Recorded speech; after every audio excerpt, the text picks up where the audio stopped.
Bien, a ver, el periodista Armando Ábalos, de amplia trayectoria, quienes somos periodistas. Yo antes de ser periodista ya veía algunas cosas, los pininos de Armando, tan viejo no es. Y se ha convertido no solamente en un ejemplo para muchos de reportero, porque ha sido un buen reportero, ha trabajado largos años haciendo reportajes, sino que ahora lleva ya por el libro 15, ya vamos. Miedo en la noticia. Y siempre hablando de temas relacionados al periodismo, que es lo que él también maneja. Hola Armando, ¿cómo estás? Hola Fabricio, nos vemos después de tiempo, de muchos pelos y algunos kilos. ¿Eh? Sí. Nosotros trabajamos juntos desde el 2009, creo. Linda etapa, el reporte semanal. El reporte semanal. Aprendiendo ahí con grandes también, sí, ¿no? Sí, claro, era un equipazo. Un equipazo y la presión de que cada reportaje tenía que ser una joya, ¿no? Sí. Ese era bonito y la competencia entre nosotros, ¿no? No, y además Eduardo Guzmán, que era el director en esa época, sí, promovía eso, ¿no? Era sí, muy exigente, eso estaba muy bien. Claro, y cuando salió tu reportaje, no, el mío tiene que ser igual o más que el otro. Sí. Ese era chévere. Dime, a ver, nos traes tu más reciente libro que se llama Miedo en la noticia, que es, como me cuenta la reseña, una exploración profunda sobre cómo el miedo se ha convertido en el motor del consumo informativo. ¿Qué significa eso? Sí, mira, actualmente, y primero te quería agradecerte por la amplitud y por la tribuna. ¿Por qué? Porque es importante que desde los propios medios hagamos a veces un poco de autorreflexión, un poquito de autoanálisis de la situación. Es exactamente hoy día, por ejemplo, hoy es un día de paro, donde la población está protestando por la violencia que vimos. Y es cierto, existe una violencia, existe crímenes, corrupción. Estamos hace tiempo, ya tenemos varios presidentes corruptos que han sido presos o hasta se han suicidado. Pero también hay noticias positivas que deberían difundirse. Es el ABC del periodismo, pero no está ocurriendo. En esta investigación analizamos todos los canales principales de televisión y llegamos a la conclusión que entre el 70 y 80% de las noticias que se emiten en los noticieros son de asesinatos, homicidios, sicariatos, totalmente noticias negativas. Incluso en uno de los noticieros, que el principal más visto, el 100% de las noticias eran negativas. Ni una sola positiva. Entonces eso nos llama a una autorreflexión.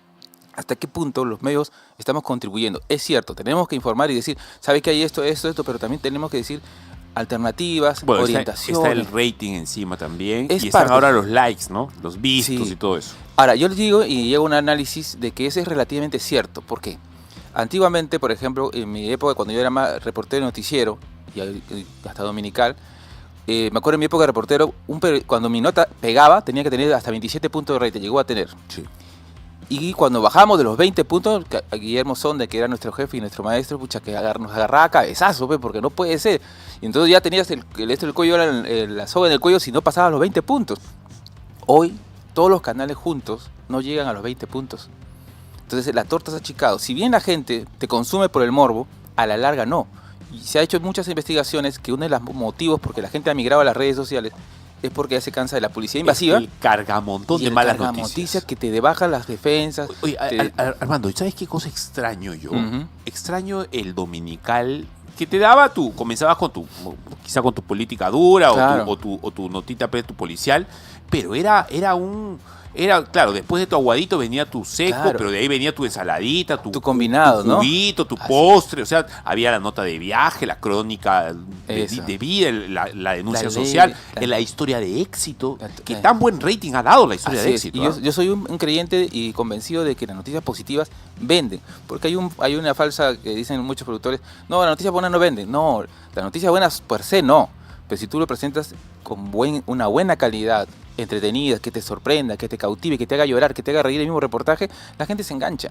Entonces creo que por ahí va la cosa, ¿no? Y segundo, como el tema de propósito de los medios también, a veces como periodistas yo le digo, y hay una frase que me la cojo y que dice que ya no son medios de comunicación, sino miedos de comunicación. Y eso no podemos llegar, ¿no? Entonces nosotros mismos tenemos que decir, ya, está bien, tenemos que informar estas cosas, pero también podemos darle una cabida a otro porque cumple nuestro propósito, ¿no? De orientar, de dar. Y te cuento una anécdota que a mí me marcó. Yo en una época cuando era reportero, me volví un as cubriendo noticias, entre comillas, negativas, ¿no? Homicidios, asesinatos, porque cuentas la historia y la forma en que lo cuentas era cautivante.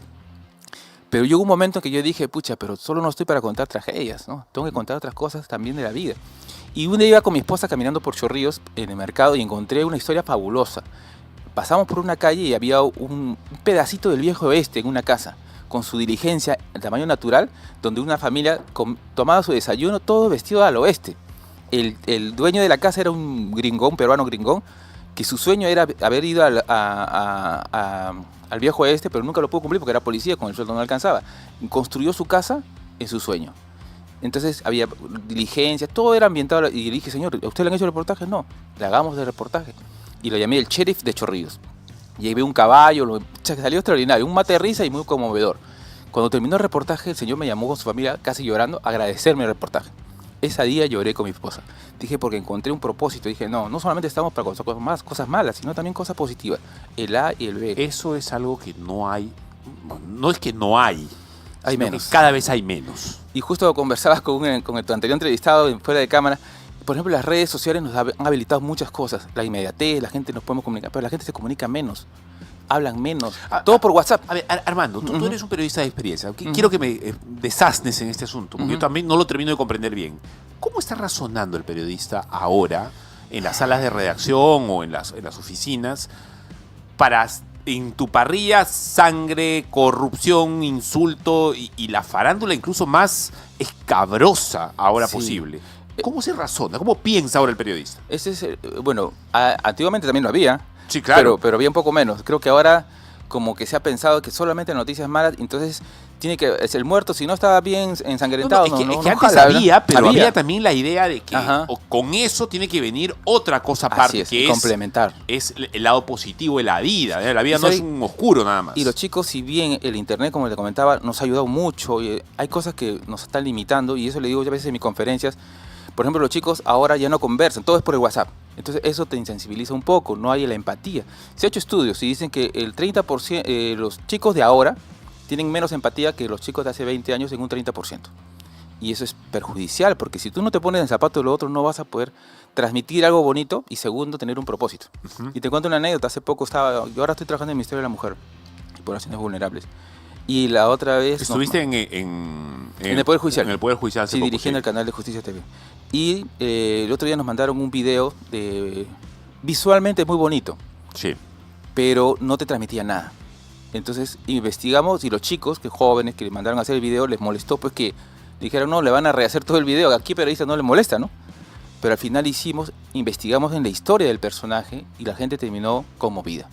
Y yo le digo, ese es el periodismo. Tenemos que transmitir emociones. Y a través de las emociones damos un mensaje y podemos transformar vidas. Pero si solamente vamos a contar hechos, no, estamos fregados, ¿no? A ver, ¿y cómo trata esto tu libro? Miedo en la noticia. ¿Qué propuesta da? Mira, ahí son varios factores. No es un problema tan sencillo. Pero yo me centro mucho, primero en el lado de los periodistas que estamos en el campo, que tenemos la responsabilidad de informar y dar un poquito más. Siempre en la vida hay que dar un poquito más de lo que nos esperan. Y me ha gustado porque en el libro no solo entes crítica, y es más, tú sabes que yo he estado en los medios y he estado de adentro. Y siempre me ha molestado gente que a veces de afuera dice, la televisión es así. Pero no es fácil a veces hacer televisión, contenidos y poder tener las dos fuentes. Es la idea tener las dos fuentes, pero tener todo a veces es complicado. Pero creo que los periodistas tenemos esa responsabilidad de dar un paso más y un poquito más y de informar. Y hemos encontrado una investigación. Me gustó, por ejemplo, un canal que si bien sacaba las cosas trágicas, también informaba cosas de servicio que podían ayudar a la gente, o historias de personas que habían sufrido un asalto, pero ella había buscado unirse entre ellos contra el crimen, cosas, algo más, ¿no? Creo que por el lado del periodista es importante. Y del otro lado son los empresarios. Apostar por la creatividad, apostar por los talentos, a gente, la vocación de ser periodista. Entonces creo que por ahí va esta crisis de televisión que vino con el internet, generó que muchos empresarios apostaran más por lo barato. Gente joven que a veces recién está formándose y se perdieron muchos talentos. ¿Rigor? Sí, y yo creo que, ¿te acuerdas? En nuestra época a mí me encantaba porque tú no podías ser reportero inmediatamente, tenías que ir como paso a paso. Claro, quemar etapas, pues obviamente. ¿no? Y entonces aprendía de los mayores. Ganarte los galones, digamos. Claro, ganarte, ¿no? A punche. Y tenías jóvenes y adultos, ¿no? Perdón, Armandito. Sí. Para llegar a agarrar un micro, tenías que sudarla. No, sí. Ahora el micro es muy fácil de agarrarlo. Antes no era así, ¿eh? Y a mí me dio justo un día estaba en un canal y vi que a un chico, sin ánimo de no decir que no le den esas oportunidades, un chico que no había hecho ni noticiero y hasta era reportero dominical. Entonces yo dije, no, wow, algo está pasando, ¿no? Entonces, ¿por qué? Porque tienes que quemar etapas. Entonces, si tú aprendes de otros, sacas tu propio estilo, pero a la vez vas madurando, ¿no? Eso te va enseñando. Entonces, ¿qué pasa? Los empresarios han apostado ya en crisis de televisión, ponemos más barato, y se pierden esos talentos. Si no hay creatividad, no hay innovación. Si no hay innovación, no puedes generar contenidos diferentes Entonces es como un círculo vicioso, ¿no? Entonces, ¿qué pasa? Por ejemplo, a mí me llamó la atención el otro día conversar con un colega de un diario y me decía, el 70% de las noticias son ahora por la web. Y de ese 70%, los colegas jóvenes que están produciendo no salen a la calle muchos. Entonces estamos produciendo periodistas que no salen a la calle. Y tú sabes que la noticia, la pepa, la captas en la calle, ahí aprendes con los golpes, con los cestos, con los errores. Entonces es un tema también, ¿no? Que no es tan sencillo. ¿Sabes qué? Armando Ábalos siempre tenía temas. Eso también te Tú decía. siempre tenías temas, Armando, de verdad. Yo luchaba porque no tenía tema. ¿Cómo consigo? ¿Qué hago? Andaba todo estresado. No, Armandito llegaba a las reuniones así, súper tranquilo, bien, con sus 2, 3 temas, pack, le elegíamos. Y que yo le digo, mira, eso también, los chicos ahora paran mucho con el celular y se pierde la observación. Yo siempre digo que un periodista, la gente puede mirar las cosas, pero el periodista tiene la obligación de observar. Encuentras esos pequeños detalles y armas la gran historia. Y eso falta. Y a veces no es que no todo lo tenga, porque hay chicos con mucho talento. Incluso ahora tienen más ventaja que nosotros, porque en esa época, Sí, claro. pucha, que tienen la tecnología, puedes hacer maravillas. Sí, claro. Y ahora con la inteligencia artificial, la verdad, puedes hacer Sí, varias cosas. hoy te hemos terminado, por ejemplo, un video, me hizo una mujer que va a salir muy bonito, que hemos mezclado la grabación tradicional con inteligencia artificial y ha salido un producto fenomenal. Ahora, no solamente tú has escrito, antes que nada, ¿cuándo se lo presentas? ¿Dónde lo conseguí? ¿Lo consigue la gente? Lo presentamos mañana en la auditorio de la Universidad Privada del Norte en Breña. A las 6, los invitamos, si pueden llegar un poquito antes, bacán, porque a las 6 de la tarde vamos a dictar una conferencia a los estudiantes sobre las técnicas de la psicología aplicadas a cobertura de reportajes. Y luego de 7 a 8 de la noche ya se presentará el libro. Ok, esto es el libro número 15. Sí. Ya, pero hay otros libros que han venido antes. Sí, ¿Puedes contarnos de algunos los principales Sí. o los que te quieras compartir con nosotros? He traído algunos cuantos, aunque por ejemplo, veo en la pantalla, este es uno de los que tengo mucho cariño, que es periodismo e inteligencia emocional. Y cómo leer el lenguaje corporal. Así es. ¡Ay, qué interesante! Sí, esta lo cuento siempre con anécdotas, porque los chicos si le dices teoría se aburren. Entonces hay que contar las anécdotas con experiencias. Por ejemplo, sobre el lenguaje corporal, les cuento cómo estuve en el andahuelazo con un policía que me apuntaba y me mentaba la madre que me iba a matar. Y en ese momento tener la calma, usar la estrategia con el lenguaje corporal para salir bien salido de ese lugar. Y cosas tan sencillas como escuchar, como hablar, como tener empatía. Ese es, por ejemplo, el humanista que casi me mata. Había un humanista que me estaba apuntando y rastrilló la bala para matarme. Y en ese momento hay que tener la calma y yo me acuerdo que apelé a otro humanista con el que yo había conversado varios días. Había invertido mi tiempo en escucharlo. Y ese humanista con el que establecimos una relación muy bonita me salvó el pellejo. Le metió un culatazo al otro, disparó al aire y me ¿Eso salvó. fue 2009? No, perdón, 2005. En la navegación. Entonces, yo le digo con ejemplos cómo una simple conversación con una persona, el mostrar afecto, el mostrar sincera atención a otra persona, que esa empatía me sirvió en el campo y me salvó la vida. Con ese tipo de ejemplos yo le voy explicando a los estudiantes cómo las habilidades blandas nos sirven. Por ejemplo, una cosa que se desecha mucho es la parte familiar. A veces me dicen, bueno, yo soy muy profesional, ya bacán, pero si no eres buen profesional y tienes que ser un buen padre, un buen hijo, buen amigo, ¿no? Entonces, ese equilibrio es muy importante. Cuando tú tienes un equilibrio familiar y con el trabajo, se repotencia. Ahora, también has escrito un libro sobre producción televisiva, entiendo. Sí. Este lo he escrito. ¿De qué va ese libro? Cuéntalo. En producción televisiva hablo sobre justo todas las experiencias de la televisión, los años de como productor de televisión, las cosas buenas, las cosas malas, siempre con ejemplos, con anécdotas también, porque la gente a veces se vacila con los ¿Y reportajes. hay personajes ahí? Sí. producción? Algunos lo dejo para que se vacile. Es que también, por ejemplo, Se me viene a la mente alguien que a ti también se te viene a la mente, un Sí. productor ahí bien complicado. Ya bueno. Sí.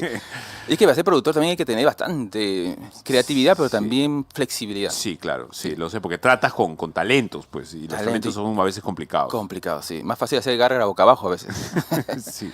Este libro me da mucha La satisfacción. cuarta pantalla, la televisión en el celular. Este libro me ha dado muchas satisfacciones porque incluso lo usan en las universidades como texto de consulta. Y entonces siempre me lo piden y en las universidades eso para mí ha sido muy... Creo que es una de las mayores satisfacciones cuando un día me mandaron una foto, 30 alumnos con sus fotos en su aula, dictando clases con mi libro. Entonces para mí, bacán, ¿no? Eso es lo chévere. Claro que sí, claro que sí. Y este libro se llama Habla en la pantalla, la psicología en vista de la psicología de la escritura. La televisión vista desde la psicología de la escritura. ¿Cómo es eso? Sí. ¿Cómo es la psicología de la escritura? Por ejemplo, mira, cuando hacemos una pantalla, ¿por qué el logo siempre va a la derecha? A la parte alta. Todo tiene una simbología. ¿Por qué las letras de los noticieros normalmente son en letras mayúsculas continuas? De algunos dices, a veces lo usamos por inercia, ¿no? Por default, claro. Sí, pero todo tiene simbología. Por ejemplo, si yo agarro una hoja de papel, yo por ejemplo escribo mi nombre, si fuera que esto no fuera escrito digitalmente, sino mi nombre, el ser humano este es como sobre una hoja de papel, tiene una simbología. Siempre cuando tú miras hacia arriba ves lo optimismo, el positivo, ¿no? Y hacia abajo va las cosas, los sentimientos más bajos, el miedo. Entonces, cuando la ubicación de las letras tiene un significado. El tamaño de las letras tiene un significado. Cuando tú escribes en mayúsculas es cuando te sientes orgulloso, y normalmente las personas que escriben con todas sus letras mayúsculas son personas que se sienten tienen un buen ego, tienen personas que tienen seguras de sí mismos, pero no hay una seguridad total. Entonces tratan de ocultar también sus debilidades. Entonces, por ejemplo, por eso que los noticieros se ponen siempre en letras mayúsculas continuas, ¿no? Entonces, en este libro le doy un viaje, por se puede decir, a todo lo que significa las letras en la televisión. Cuando uno ve un programa de televisión, el 40% que te va a impactar es el sonido. El otro 40% son las imágenes que tú ves. Pero hay un 20% que son las letras, que va al subconsciente. Y ahí es donde entra a tallar este libro. Semiótica. Más que es psicología, están emparentados, pero más que es psicología de la escritura. Que es Interesante. Y es una carrera que es una faceta que no se está enseñando en las universidades. Interesante. Sí. Oye, Armandito, te vas a dejar uno ahí para leerlo también. Te voy a dejar el mío de la noticia. No seas duro, déjame ese que está ahí, que está bonito, ese de producción televisiva, ese quiero leerlo. Ya, coge una, pues, al final. Ya empecé, mi Armandito. Yo siempre... Hay que negociar. Oye, mi hermano, de verdad estoy feliz por cómo has crecido y cómo te has abierto camino en base a tu talento, que siempre ha sido innegable, pero ahora con esa iniciativa de escribir, ¿no? Está muy bien, te felicito. Muchas gracias. Y una vez me preguntaban, ¿por qué escribes tanto? Yo le digo, porque tengo miedo a morir. Creo que hay que dejar para alguien para el futuro, ¿no? Esa cajita también está bonita, seguro, ¿no? Ahí Porque están. veo que esto no tiene editorial, o sea, lo has hecho tú.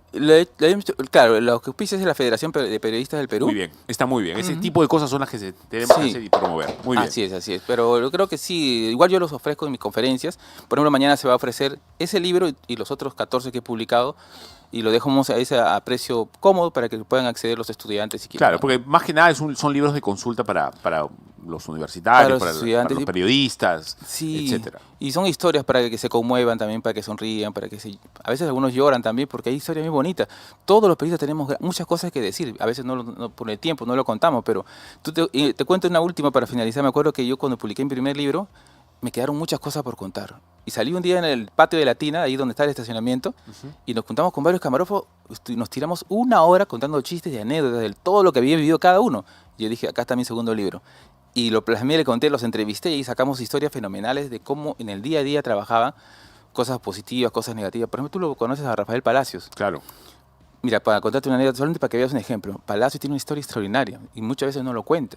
Palacios, él vivió, fue en una época muy dura de infancia y estuvo viviendo con pirañitas en el puente del ejército.